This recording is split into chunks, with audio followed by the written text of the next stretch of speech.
I'm Irving, and you're looking at the great faceplant of 2023. The short version is I had an unhappy encounter with a 90-gallon trash bin and lost. It actually took a divot out of my forehead up here. They couldn't stitch it because there was nothing left. So we've got some special medication on that, and I'm probably going to be wearing a bandage there for a while. As far as the rest of it, it's just basic bruising. It does not hurt at all. That's the good news. The bad news is it really looks awful, and I know that. So, to reassure everybody, I'm okay. Just rather embarrassed. I told the whole story to a special friend in a comment, I think on the first Iron Man episode. So if you want to read the whole story, go check that out. For now, on with the show. As usual, we open with Carl relating an incredible story to his trusty tape recorder. Ever wonder what he does with these tapes? He has yet to be able to make a publishable story out of any of them, so if he keeps them, I have to wonder why. Considering the stuff he's come across, I don't think I'd want to be reminded. Monday, September 22nd. One of the brightest spots in professional football was Lenny Strahan, maybe the best linebacker in the history of the game. Lenny played with fractures, sprains, torn ligaments, and bone chips. They said he had the biggest heart in the NFL. But on September 22nd, some maniac cut out that big heart with a very dull knife. If we know anything about the pre-Columbian Americas, we have some idea what that could mean. Wednesday, September 29th. Staff Sergeant Anderson, DSC, Purple Heart, Silver Star, was leaving the Federal Building. He'd already proved himself a match for a platoon of Viet Cong, so you'd figure he'd be at least half safe in a downtown Chicago building.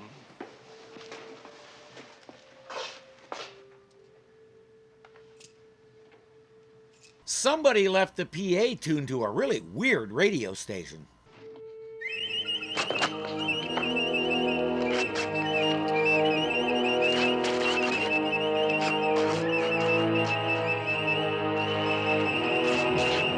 As I said, we have some idea what all this could mean, and it's nothing good.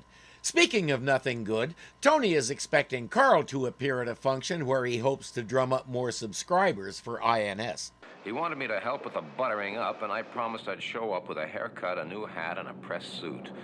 But I lie a lot. And that's one of the biggest problems with this show. Carl is not a likable person, and he gets worse as the series goes along. By this time, Darren McGavin had made it clear he didn't want to do the show anymore. In fact, he hated the character and everything around the character. He said the show was formulaic and dull. It got that way for viewers, too. Early ratings were promising, but the Monster of the Week formula didn't work anymore the way it had for, say, Lost in Space. Audiences didn't want that anymore. We wanted fresh content, as we put it now.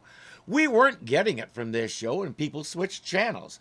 Having said that, Darren McGavin was totally convincing in the role.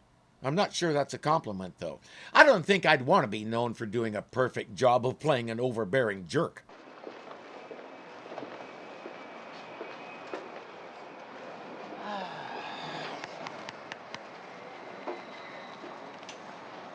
You don't smoke, Ron. My friends think it gives me a thoughtful look, interested in people, foreign correspondent image. They're wrong. Poor Updike. Jack Grinnage, I hope I'm pronouncing it right, has been a character actor since the 50s. This is the only ongoing role he's ever taken, and it had to be a little difficult always being the butt of the jokes. But he played it well and convincingly. After this, he went back to one-shot character roles and continues to excel. As I write this, he's the only surviving member of the cast. As usual, Carl. A day late and $1 short. 21 Bravo 9 to 21 Bravo 9 at 187 reported at the Federal Building. 3rd floor, code 3. Carl, come back here. Listen, Tony, I'll see you later. I gotta check on this homicide. There'll be a homicide right here if you don't come back here. Get on the contract. Come back here. Why is he still employed? He only ever writes stories that Tony can't publish, so he's doing nothing for INS but drawing a paycheck. He's rude and self-absorbed. In any real world, he'd be searching the want ads for a new job. Ladies, gentlemen, please look, I've always been fair with you, but I cannot let you into the investigation site. Now, wait a minute. Hold on. There are certain facts that we must prevent from being published on this one. Now, we cannot let you in. Please understand our reasoning. We're going to get 40, maybe 50 confessions on a crime like this. How can we discredit the phony ones if you publish all the facts? He's right, but none of that matters to Kolchak. He's a glutton for gruesome. Looks like the heart was cut out with a dull blade again. Pretty messy. Yeah. Yeah, you know, it's been 7 days since the football player got it. And now... You notice? The heart is 7 steps below the body. That could mean something. Hey, what are you doing up there? He's also just a little bit stupid. If he had kept it up out of that guy's line of sight, he might have gotten away with it. Come on down. I'm sorry, I beg your pardon. I'm looking for the press conference. I must have lost my way. Could you tell me where it is? Excuse me, could you tell me where it is? It's down the hall. Thank you very much. Kolchak, no pictures. The captain will take his tape and his film just in case. He's lucky he's not busted for interfering in a police investigation, but the cops cut him way more slack than they should. Now, look, we're dealing with psychotics here. No, really. What sane person cuts out human hearts? Of course it was psychotic. Plural. How many do you think it was, huh? I mean, it'd take more than one to hold on a Green Beret in order to cut his heart out, wouldn't it? And tell me this. If Chicago Bears and Green Berets aren't safe in the streets of Chicago, who is? Carl, you're full of good questions today. Yeah, and you know what you're full of? Oh, come on. As I said, he talks to the captain like that and expects them to treat him with respect and give him information. In the early episodes, his obnoxiousness was kind of endearing, but he's way over the top now, and it's not enjoyable to watch. Carl, come here. Carl, come over here. Come on. I'm on a big story like Carl, you don't believe. Now, look, will you keep quiet? Quiet. Carl. Folks, I'd like you to meet one of my team, Carl Kolchak. This is Tilly Jones, public relations for the hotel. How do you do? Hello? The last time we saw Pippa Scott, she was a single parent on F Troop. These days, she creates award-winning documentaries out of her own production company. Take your hat off. What? Take your hat off. She's also our coordinator for the convention. This is Captain Timmons. Hello? And Major Taylor there. Uh-huh. How do you do, sir? Carl, you missed a very, very fine speech by Captain Timmons. Well, it wasn't that fine, Mr. Kolchak. Oh, Tony wants Carl to take a copy of her speech and write a feature about it. Carl would rather chew his own foot off. You see, Mr. Kolchak, Captain Timmons and I are here to drum up publicity for the Air Force. Yes, you see, the opportunities for women in today's Air Force They're have practically really... limitless, believe me. Oh, yeah, they're better than they were, but I wouldn't say... Captain Timmons, you see, even highly decorated, and she's also expected to be the first woman qualified for combat. Imagine. That hasn't happened yet. Now, with all those qualifications, she's deserving of a feature from you. Captain Timmons is living proof that a woman can make it in this highly competitive world today. Then why don't you two let her finish the sentence for herself? Thank you very much. I was about to say something myself. It's way more effective coming from Tilly. Captain Timmons doesn't have a very big part, but the lady playing her has an interesting story. Her name is Udana Power, and she was just getting going doing character parts. But about the time her career started to take off, she contracted something called Candida albicans. It's a fungal disease that took her voice away for 8 years. She finally managed to beat it, came back, and pretty much picked up where she left off. Later on, she moved away from acting and became an internationally recognized entrepreneur, children's books author, producer, lecturer. By the sound of it, she's managed to invent the 36-hour day and fills every hour with something successful. Incidentally, just like the gentleman playing Updike, I hope I pronounced her name right. One of the reasons names are a hobby of mine is because they don't follow any rhyme or reason when it comes to pronunciation. I once knew a person named Hutflus, but before I addressed the person, I made them pronounce it for me. Because the way names behave, it could have just as easily been pronounced Houflay or something. Names are weird. That's why they interest me. Hey, man. It's all right. How's everything on the tram? They treating you all right? I beg your pardon. Mr. Torres, this is Major Taylor of the Air Force. Oh, right, man. I'm sorry. I saw the suit and I thought you were Leo, the dude that drives our airport shuttle tram. Hi. Hello. You're very beautiful. Thank you. She's also a trained Air Force officer, so I dare you to touch her.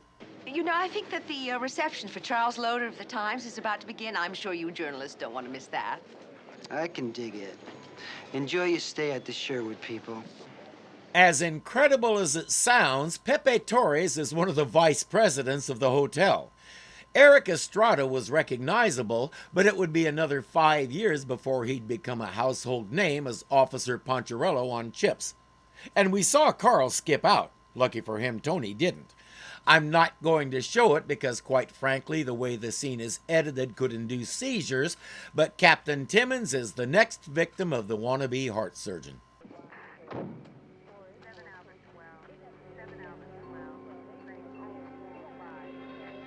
Tim, there's something moving through the bush!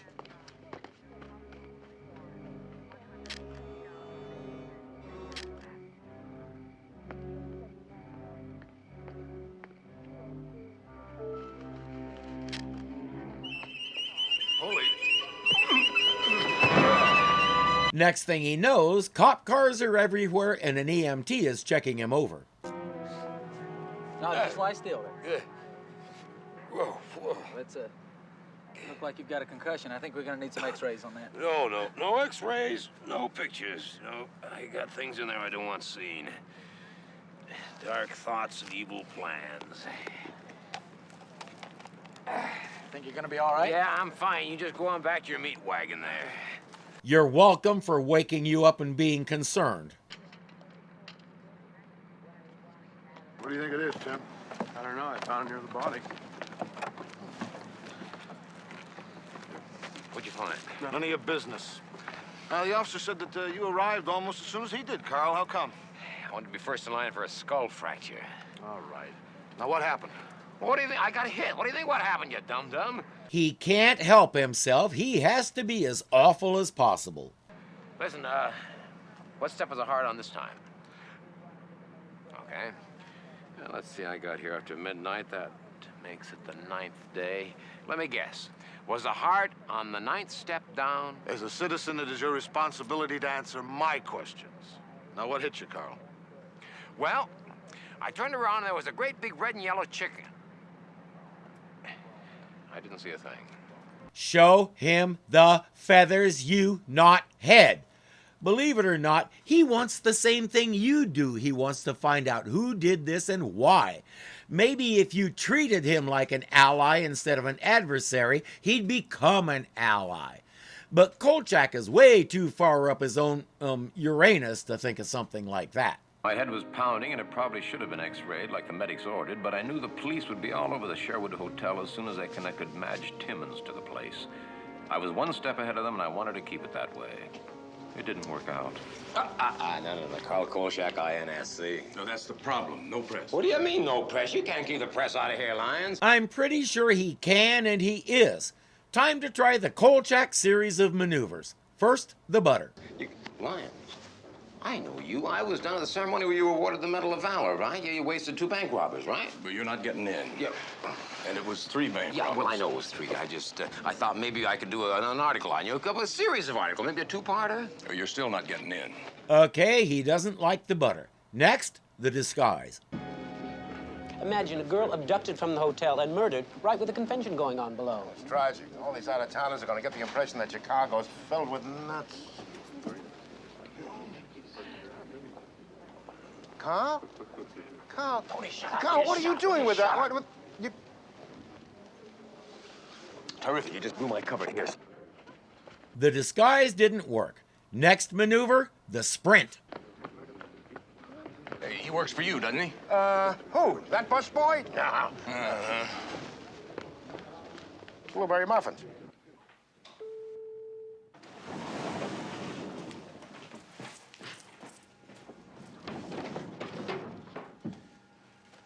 He figured taking the elevator would shake that guy. He was wrong. Now, come on now, Kolchak. I know you're in here. You want me to dig you out?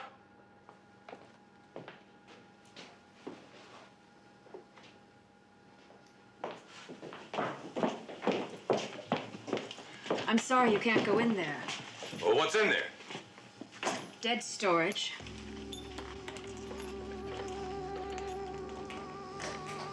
Carl didn't hear her snap that lock. Right now, he's too busy looking around.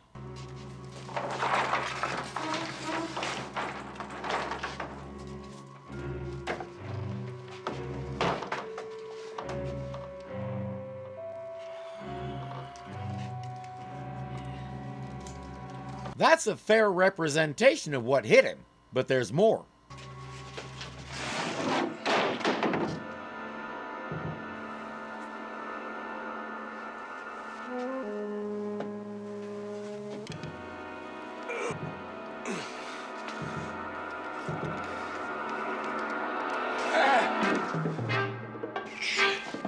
He expected what?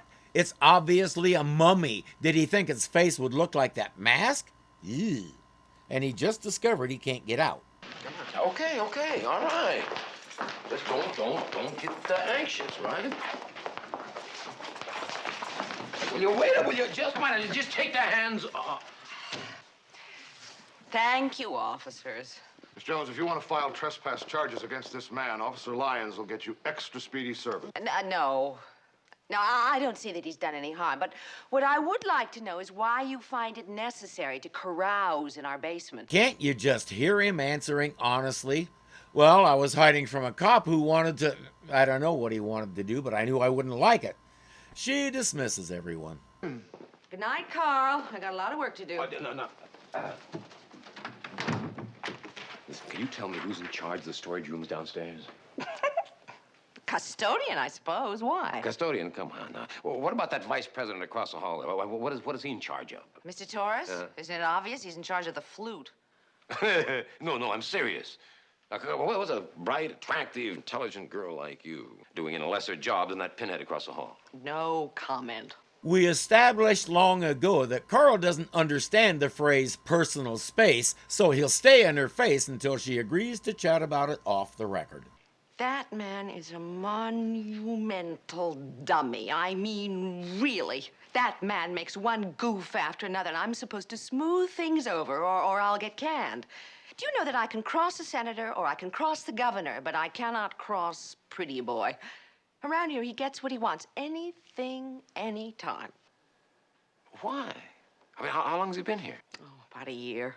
Where'd he come from? I don't know. One day, he just appeared out of the blue with the boss's blessing. That raises more questions than it answers, but she's done talking. Goodbye, Carl. Hey, that's very interesting music you're playing. You know, when we met downstairs in the lobby there, I didn't realize that you were a flautist. I mean, that's remarkable. A guy, take charge executive like you are, should also be an artist. We met? Yeah. I don't remember. Carl may be exaggerating just a bit. He was there, but you were looking at Captain Timmons. Honest mistake.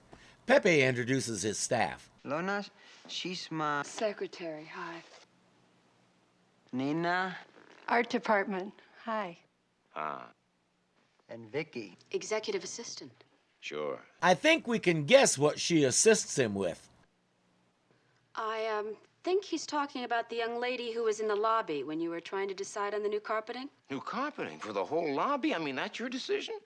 Wow, you're responsible for that, too, huh? Your duties ever take you down in the basement? I mean, is the storage room down there part of your responsibilities? Friend, you're bending my mind off my music. I'm sorry about that. Mr. Torres thanks you for your time. Oh, you do? I stand corrected. She's pest control. Carl wants another look at that storage room.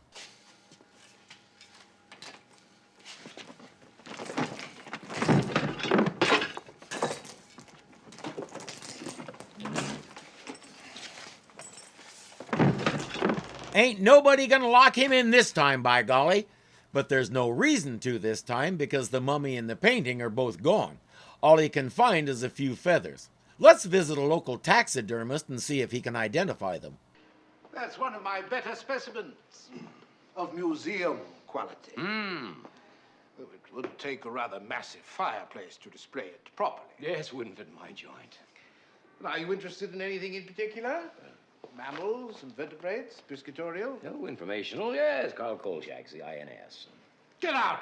He's had some bad experiences with the press. In a few years, he'll have even worse experiences with the Duke boys when he moves to Hazard County and assumes the name Boss Hogg.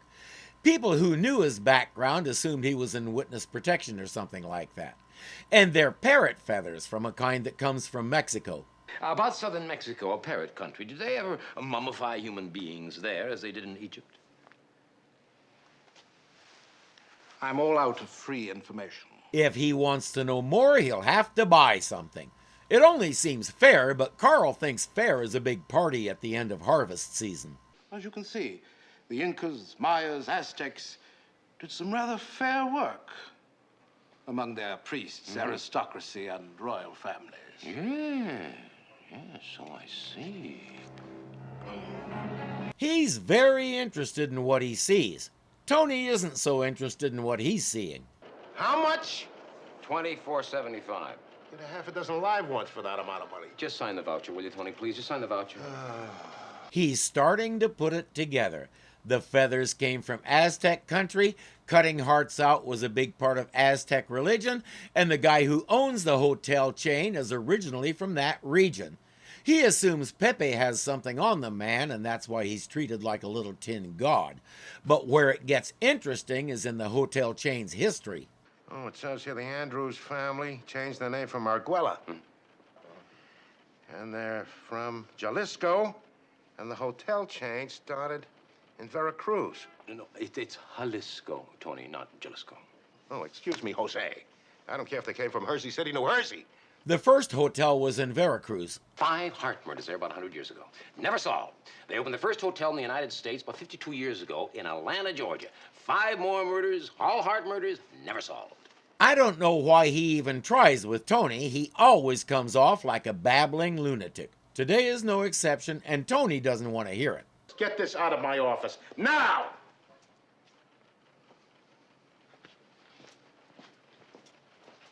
All right.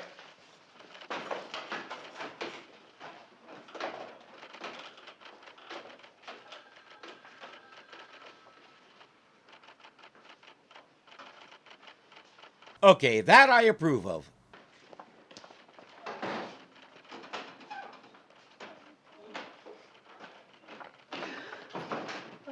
That's why. A fella has to find some way to have fun at work. At the Mexican consulate, he finds a little information about an exhibit of Aztec stuff, but no books or other information. At this time in 1974, Chicago didn't have any public libraries that he knew of, which is why he always does these things in the most roundabout way possible. We see Pepe's assistant Vicky playing damsel in distress to lure a cop into the 4th murder. You knew there was something going on there besides simple attraction. I mean, come on, Eric Estrada? He's cute, but he's no Hugh Jackman. Carl has tracked down a university professor who's an expert in Mexican history. The Eternal Triangle. The beneficent god Quetzalcoatl fights the evil god Tezcatlipoca. But which one won? Draw. What's his name now? Nanausen. Yeah, how does he fit in? Warrior head of the cult of Tezcatlipoca. He lost his last major battle against the Spaniards, so he had himself mummified until the millennium. Not the kind of millennium we think of. Everything in their culture is based around the number 52. Well, there were 5 deaths 52 years ago. Now, there were 5 deaths also about 100 years ago. It is said Nanausen will rise and lead that new era under Tezcatlipoca, the evil god. It's also said that Nanausen will rise at intervals every 52 years along the way, but only to obtain sustenance from participating in heart sacrifice. Kind of along the lines of what's happening now. What about the good god, what is his position in all this?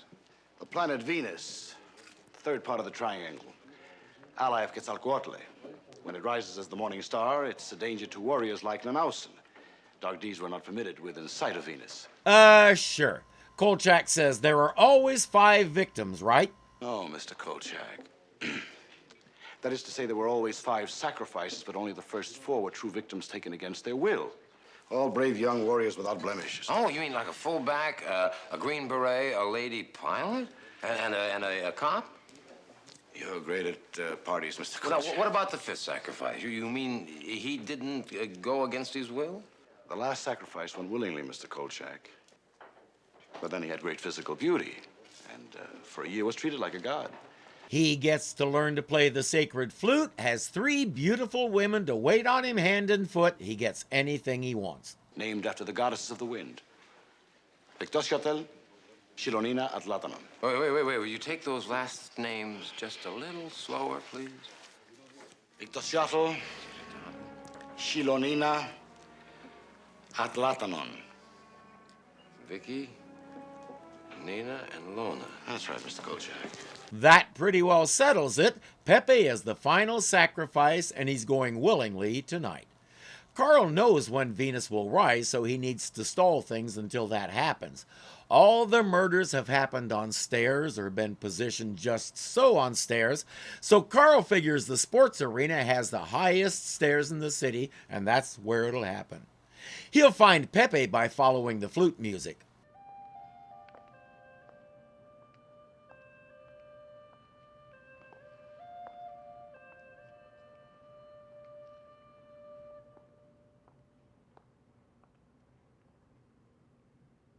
He kisses each of them goodbye and they leave.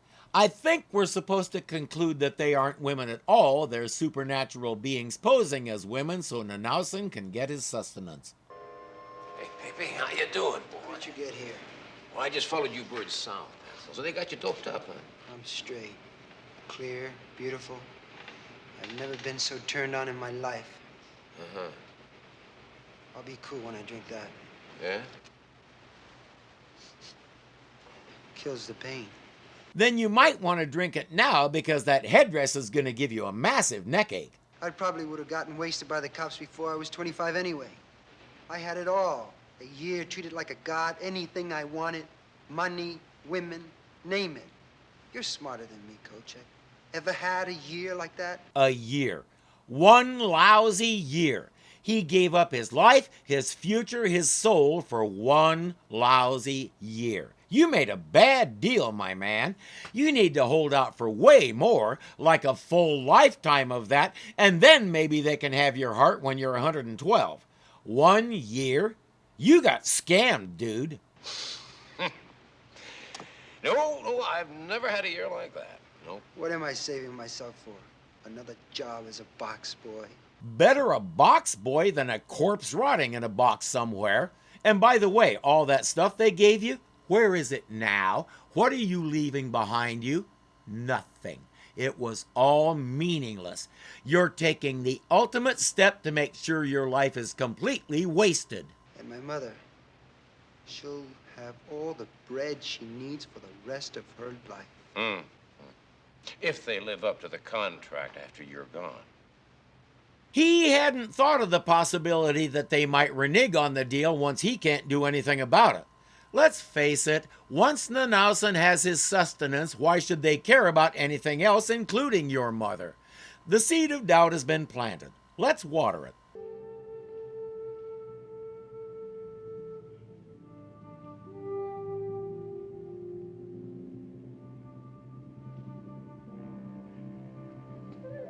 We may not need to water it. He's doing it himself since the reality of what's happening just dawned on him.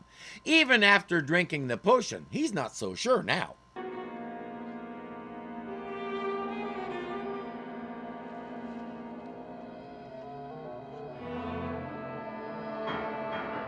Venus rises at 12:10. He needs to stall this for another 5 minutes, which by the looks of things isn't likely to happen.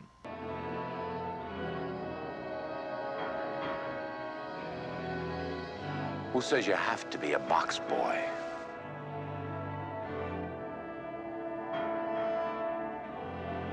Another question that never occurred to him.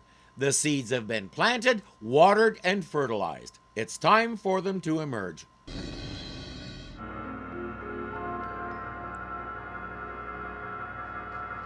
To hell with it!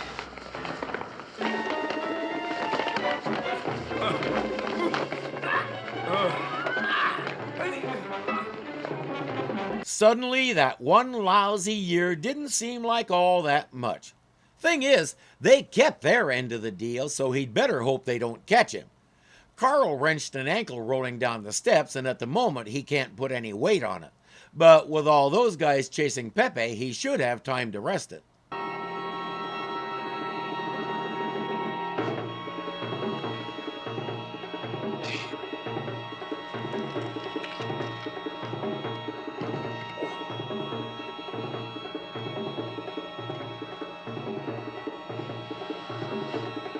Unless that happens. He still can't stand on that ankle, so he'll spend some more time rolling down the steps. Good thing Nanausen doesn't know that trick, but he can't keep it up for long, and according to his watch, there's still 2 minutes to go before Venus peeks out.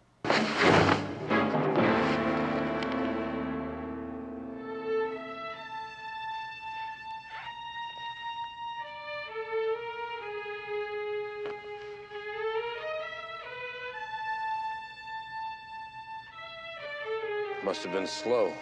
It's been known to happen with mechanical watches. They lose a few seconds each day, and before you know it, they're minutes behind. These digital watches are much more efficient. They lose it all at once.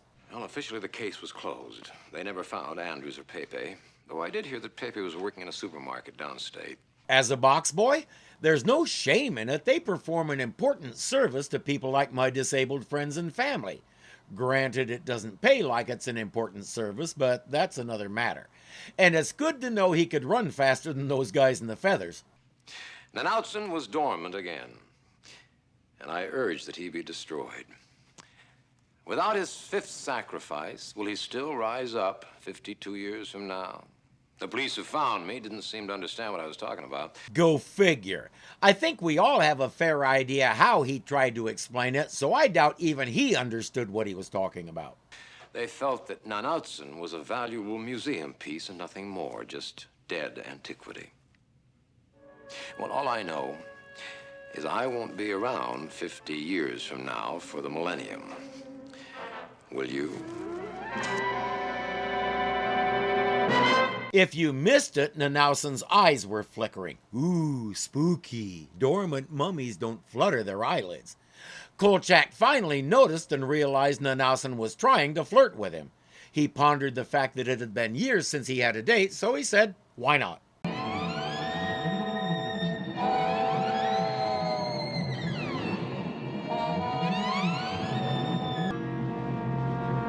Idea what that could mean. If we know anything about, pre-Columbian America, come on, David. These days, she crates, Pippa Scott, come on, David. Breathe in the right place. It's more question than, she's pest control. At the end of hers. Why don't you remind me about these things?